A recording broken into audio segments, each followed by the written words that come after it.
વાક્ય શબ્દ કે અંકમાં જવાબ આપો 17મું છે A 2A 3A 4A dash dash dash સમાંતર શ્રેણી છે કે નહીં તે નક્કી કરવાનું। હવે સમાંતર શ્રેણી કેમની હોય કેવી રીતે ખબર પડે સિમ્પલ શું દેખવાથી ખબર પડે ભાઈ સમાંતર શ્રેણી તફાવત દેખવાથી બરાબર। તો તફાવત દેખવાનો આપણે જો તફાવત પહેલા એની પહેલા કરો અને A1 નામ આપીએ અને A2 નામ આપીએ અને A3 અને A4 તો D1 બરાબર A2 minus A1 A2 minus A1 હવે A2 કેટલા છે 2A A2 છે 2A A1 કેટલા છે A તો 2A માંથી A જાય તો કેટલા વધે A હવે D2 મીન્સ કે ડિફરન્સ બીજો difference A3 minus 2A A3 minus A2 તો કે 3A માઇનસ 2A તે પણ કેટલું વધશે A તો આ અહીં D1 બરાબર D2 હોવાથી D1 બરાબર D2 થતું હોવાથી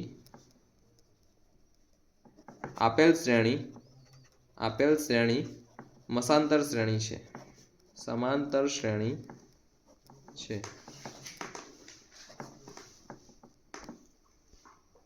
18મું વર્તુળની અંદર આવેલા બિંદુમાંથી વર્તુળને કેટલા સ્પર્શક મળે। હવે તમારે એનો જવાબ આપો છો એક વાક્યમાં તો કેમનો આપશો ધ્યાન નહીં જો પેલા સાદી ભાષામાં તમને થિયરીથી સમજાવું બરાબર।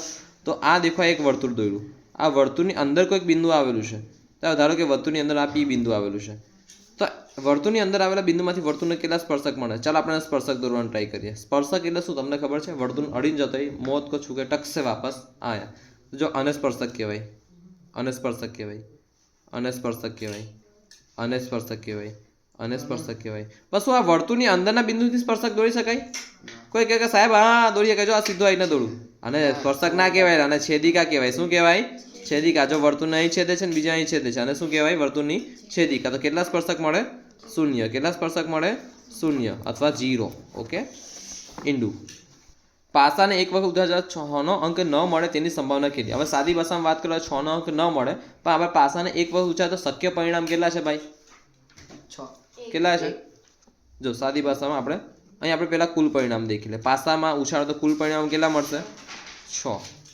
1 2 3 4 5 6 હવે 6નો અંક ન મળે કેવો ન મળે 6નો અંક ન મળે તેના શક્ય પરિણામ કેટલા શક્ય પરિણામ બરાબર 1 2 3 4 5 6નો નહીં મળે એટલે એ જ નહીં જોવે તો આથી સંભાવના બરાબર શક્ય પરિણામ છેદમાં કુલ પરિણામ શક્ય પરિણામ કેટલા છે 1 2 3 4 5 5 કુલ પરિણામ કેટલા છે 6 5ના છેદમાં 6 તેની સંભાવના થશે ત્યારથી લખવાનું તમે આથી પાસાને એક વખત ઉછાળતા 6નો અંક ન મળે તેની સંભાવના 5ના છેદમાં 6 છે આવું ફરજિયાત લખવાનું ખરું બોધપાઠ લખવાનું ભૂલાય ના ઓકે। પ્રથમ 11 પ્રાકૃતિક સંખ્યાનો મધ્યક શોધો તો હવે વાત કરીએ પ્રથમ 11 પ્રાકૃતિક સંખ્યા તો આનું એક સૂત્ર છે પ્રથમ n પ્રાકૃતિક સંખ્યાઓનું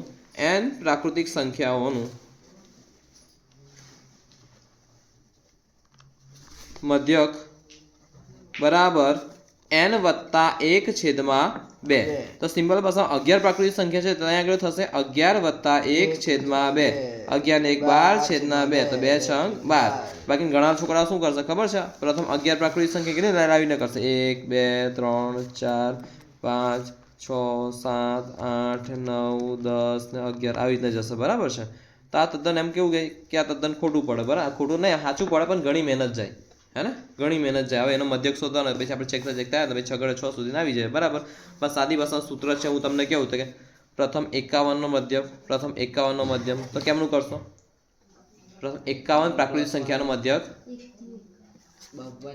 51 પ્લસ 1 છેદના 2 તો કે 52 છેદના 2 તો કેટલું આવ્યું 26 કેટલું આવ્યું 26 સમજ પડશે ને બકા ઓકે આ હેલું છે હું તમને કહું કે પ્રથમ 100 પ્રાકૃતિક સંખ્યાનો મધ્યક તો 51 જો સિમ્પલ ભાષામાં 100 વત્તા 1 છેદમાં 2 100 વત્તા 1 છેદમાં 2 બરાબર છે ચાલો તો 101 છેદમાં 2 તો કે 51 આવી ગયું ના આવડે તો આવી 51 આવે ચાલો છે પાકું 51 આવડે ના એનું અડધું થશે 50.5 થશે બરાબર તો 50.5 2 પંચા 10 0 0 એકડી 1 નીચે ઉતાર્યો અહીં પોઈન્ટ અહીં 0 અહીં પોઈન્ટ હવે અહીં આગળ 0 મૂકીશ તો 2 પંચા 10 સોરી 2 પંચા 10 2 પંચા 10 ઓકે તો 50.5 આવશે સિમ્પલ ભાષામાં એટલે મેં ભૂલ કરી 50.5 અહીં આગળ આવી રીતના આવશે બરાબર છે ઓકે હવે ધ્યાન નહીં અર્ધગોલકના વર્તુળાકાર આધારનું ક્ષેત્રફળ. હવે અર્ધગોલક આવું હોય છે ને, અર્ધગોલક આવું હોય, આખું ગોલ હોય તો આવું ગોલ હોય, પણ અર્ધગોલક મીન્સ કે તેનો કાપેલો ચોપ કરેલો ભાગ. જેમ કે તરબૂચ છે તો તરબૂચને મેં અહીંથી આવી રીતે કાપ્યું છે, આખું તરબૂચ છે ગોલમ ગોલ, ગોલ મટોલ ગોલ મટોલ ગોલ મટોલ, તેને અડધું કાપ્યું તો આ વચ્ચે આ વર્તુળ ભાગ હશે, વર્તુળ ભાગ હશે ને. તો સાદી ભાષામાં અહીં આપણે કીધું કે અર્ધગોલકના વર્તુળાકાર આધારનું ક્ષેત્રફળ મીન્સ કે આવું કંઈક હશે વસ્તુ, બરાબર છે, આવું હશે. હા, મને ફક્ત કોનું જોઈએ છે? વર્તુળાકાર આધારનું ક્ષેત્રફળ મીન્સ કે ફક્ત વર્તુળનું ક્ષેત્રફળ જોઈએ તો વર્તુળનું ક્ષેત્રફળ શું છે? Pi R square. તો ડાયરેક્ટ લખી દેવાનું પાય આર સ્ક્વેર. મેં આ અઢળક વખત કરાવ્યું હતું. 5 રૂપિયાનો સિક્કો છે તો સિક્કો કયા આકાર છે ભાઈ? નળાકાર. તો નળાકારનું ઘનફળ શું છે? પાય સ્ક્વેર એચ. પાય સ્ક્વેર એચ છે ને. તેને સિમ્પલ ભાષામાં તેનો જે પણ આધાર છે તે આધારનું ક્ષેત્રફળ ગુણ્યા ઊંચા અથવા પાયાનું ક્ષેત્રફળ ગુણ્યા ઊંચાઈ. તો પાયાનું આપણે વાત કરીએ નળાકારમાં, જો આ નળાકાર સાદી ભાષામાં હું નળાકાર પાડું છું તો નળાકાર ઉપર આવું આવશે અને નીચે આવું હશે. હવે પાયાનું ક્ષેત્રફળ ગુણ્યા ઊંચાઈ કેવું? તો પાયો આકાર કયો છે? વર્તુળ. તો વર્તુળનું ક્ષેત્રફળ કયું છે? પાય આર સ્ક્વેર ગુણ્યા ઊંચાઈ. તો ઊંચાઈ એચ અહીંયા આવી ગઈ તો પાય આર સ્ક્વેર એચ. ઘણી વખત કરાયું તો હવે આ ધ્યાન આપજો. છીઠા ખૂણાવાળા વૃત્તાંશની ચાપની લંબાઈ. તો સિમ્પલ ભાષામાં જો આ એક ગોળ દોરડું છે, ગોળની અંદર ખબર ને પેલું પીઝા વાળું યાદ આવ્યું ધોરણ 9 માં મેં કરાવ્યું તે? ઓકે, તો આ કયો વૃત્તાંશ થયો ભાઈ? લઘુ વૃત્તાંશ છે ને.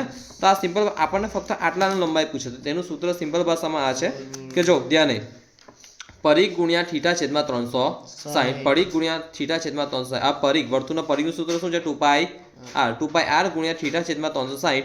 2 ગયા 360 તો કે 180 આવ્યા. 180 દુ 360 થયા ને, તો 2 જશે અને આવશે અહીં પણ 1 2, તો આ 2 જશે તો 180. તો પાયર θ છેદમાં 180. પાયર θ છેદમાં 180. હવે સિમ્પલ ભાષા વર્તુળનો પરિઘ. તો વર્તુળનો પરિઘનું સૂત્ર શું છે? હમણાં જ કરાયું ભાઈ. વર્તુળનો પરિઘનું સૂત્ર છે 2πr. પણ ઓપ્શનમાં 2πr નથી તો ઓપ્શનમાં બીજું કંઈક શું હોઈ શકે? પાય ડી. કેમ પાય ડી હોઈ શકે? રાજપાય ડી નહીં, પાય ડી. પાય ડી કેમ હોઈ શકે? કેમ કે જો તમને સમજાવું, આપણને ખબર છે ને. જો હવે દેખો અહીં આ વર્તુળ દોડું છું, આ વર્તુળમાં અહીંયા આગળ ત્યાં કેન્દ્ર હોય, આ એની શું કહેવાય? વર્તુળની ત્રિજ્યા. તો હવે આ આખું વર્તુળનું શું થયું? વ્યાસ. તો એક ત્રિજ્યા આવી ને બીજી ત્રિજ્યા આવી તો આવું થયું ડી બરાબર આર વત્તા આર. ડી બરાબર આર વત્તા આર. હવે ફરીથી કહ્યું એક કેરી વત્તા એક કેરી, કેટલી કેરી થાય? 2 કેરી. તો 2 આર આવ્યું તો ડી બરાબર શું આવ્યું? 2r. ડી બરાબર શું આવ્યું? 2r. તો હવે ધ્યાન જો વર્તુળનો પરિઘ, વર્તુળનો પરિઘ બરાબર સૂત્ર મેં તમને કીધું 2πr. તો 2πr ને આ રીતે પણ લખાય ને, પાય 2r. પ્રોબ્લેમ છે કઈ? પાય 2r দিয়ে પણ લખાય. ગુણાકાર છે ને ભાઈ. ગુણાકાર તમે આમ કરો, 1 ગુણ્યા 2 ગુણ્યા 3 કરો તોય 42 6, અને 2 ગુણ્યા 1 ગુણ્યા 3 કરો તોય 42 6 6 જ આવે ને ભાઈ. તો મેં ખાલી ગુણાકાર ફેરવો છે.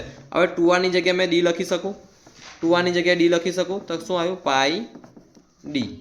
હા પડે. તો આ વર્તુળના પરિઘનું સૂત્ર થયું પાય ડી અથવા કહેવાય 2πr. જ્યાં આર નહીં હોય ત્યાં સિમ્પલ ભાષામાં ડી આવશે, પાય ડી થશે અહીંયા આગળ. તો સિમ્પલમાં વર્તુળનો પરિઘ બરાબર 2πr, પણ આ ના હોય તો પાય ડી તમે લખી શકો છો. કેમ? તો કે ડી બરાબર 2r. અને એ પ્રમાણે આ પણ તમારું સોલ્યુશન થયું છે.